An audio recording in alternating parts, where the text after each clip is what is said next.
음성을 내가 들으니 사랑하는 말일세.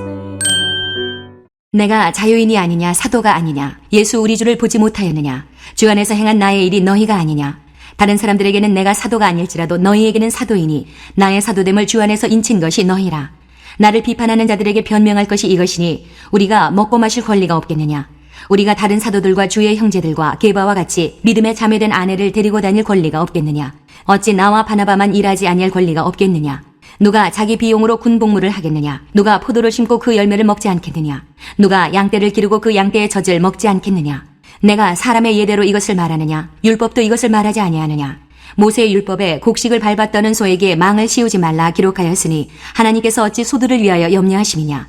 오로지 우리를 위하여 말씀하심이 아니냐. 과연 우리를 위하여 기록된 것이니 밭 가는 자는 소망을 가지고 갈며 곡식 떠는 자는 함께 얻을 소망을 가지고 떠는 것이라. 우리가 너희에게 신령한 것을 뿌렸은즉 너희의 육적인 것을 거두기로 과하다 하겠느냐. 다른 이들도 너희에게 이런 권리를 가졌거든 하물며 우리일까 보냐. 안녕하세요. 키트 나누는 목사 안상열입니다. 오늘도 주님의 안에서 좋은 하루입니다. 오늘은 고린도전서 9장 1절에서 12절을 통해서 곡식을 밟아뜨는 소에게 망을 씌우지 말라 라는 제목으로 은혜를 나누겠습니다. 오늘 큐티의 제목은 원래 신명기 25장 4절에 나오는 말씀입니다. 곡식 떠는 소에게 망을 씌우지 말지니라. 과거엔 추수한 후에 탈곡을 할 때 소를 이용하곤 하였습니다. 곡식을 소가 밟게 하여서 나달을 떨어뜨리게 하였는데 이때 이집트나 다른 지방에서는 소가 곡식을 먹지 못하도록 그 입에 망을 씌웠다고 합니다. 그러나 하나님께서는 율법을 통해서 이것을 금지하셨습니다. 소가 일을 할 동안에는 배불리 먹을 수 있게 배려해 주었던 것입니다. 그러나 사도발 선생님은 이 말씀이 소를 배려하는 말씀이라기보다 일하는 일꾼들에 대한 말씀임을 깨우쳐 주었던 것입니다. 즉, 그 일에 종사하는 일꾼은 그 일로 얻어지는 소산을 누릴 수 있을 뿐만 아니라 가혹하게 대해서는 안 된다는 말씀이었던 것입니다. 사도발 선생님이 왜 이 말씀을 하신 걸까요? 그것은 고린도 교회가 사도발 선생님을 제대로 대우하지 않았기 때문입니다. 사도발 선생님은 고린도 교회를 마치 아버지처럼 개척하여 섬겼습니다. 그런데도 불구하고 고린도 교회는 사도발 선생님의 사도권을 의심하고 그 교훈을 멸시하며 현재 고린도를 떠나 3차 전도 여행을 하고 있는 사도발 선생님에게 적절한 후원조차 하지 않았던 것입니다. 곡식을 밟아뜨는 소에게도 망을 씌우지 말아야 하겠거늘 하물며 고린도 교회의 영적 아버지인 사도발 선생님은 어떻게 대우해야 하겠습니까? 사도발 선생님은 유대인으로 태어나 어려서부터 율법을 준수하고 당대 최고의 학벌인 가말리엘 출신으로서 로마 시민권까지 가지고 있었습니다. 그럼에도 불구하고 모든 것을 내려놓고 주님의 종이 되어 고린도 교회를 섬기자 고린도 교회는 주님의 종인 바울 선생님을 자신들의 종처럼 여겨버리고 말았습니다. 사역자는 주님의 종이지 사람의 종이 아닙니다. 주님의 종은 주님께로부터 판단을 받지 사람에게 판단을 받지 않습니다.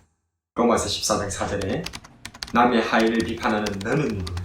그가 서 있는 것이나 넘어지는 것이 자기 주인에게 있으며 그가 세움을 받으리니 이는 그를 세우시는 권능이 주께 있으니라. 사도발 선생님은 얼마든지 권리가 있었습니다. 그는 원래부터 자유인이었고 주님께로 부름받은 사도이며 부활하신 예수님을 다메섹 도상에서 만나 뵈었고 먹고 마실 권리는 당연하며 결혼하여 아내와 함께 사역할 수도 있고 어떨 땐 휴식할 수도 있으며 교회로부터 생활비를 지급받는 것도 율법이 보장한 권리였습니다. 그러나 고린도 교회는 이처럼 주님의 종으로 교회의 사역자로 섬기는 사도발 선생님을 정당하게 대우하지 않았습니다. 마치 곡식을 밟아뜨는 소에게 망을 씌운 것처럼 말입니다. 왜 그랬을까요? 호의가 계속되면 권리로 한다는 말이 있습니다. 내 얘기 똑바로 들어! 어? 호의가 계속되면은 그게 권리인 줄 알아요. 겸손히 주님의 종으로 교회를 섬기며 자신의 권리를 다 쓰지 않고 사역하다 보니 그렇게 대우해도 되는 줄 알았겠지요. 당연하다 생각했겠지요. 그러나 그것은 결코 당연한 것이 아니었습니다. 그리고 당연히 여기서도 안 될 것입니다. 우리는 주님의 사역자들을 사랑으로 존경하며 감사해야 할 줄로 믿습니다. 오늘은 곡식을 밟아뜨는 소에 대해서 묵상해 보았습니다. 이 소는 주님의 사역자들이었습니다. 주님의 사역자는 주님의 종으로서 주님을 사랑하기에 우리들을 섬겨왔습니다.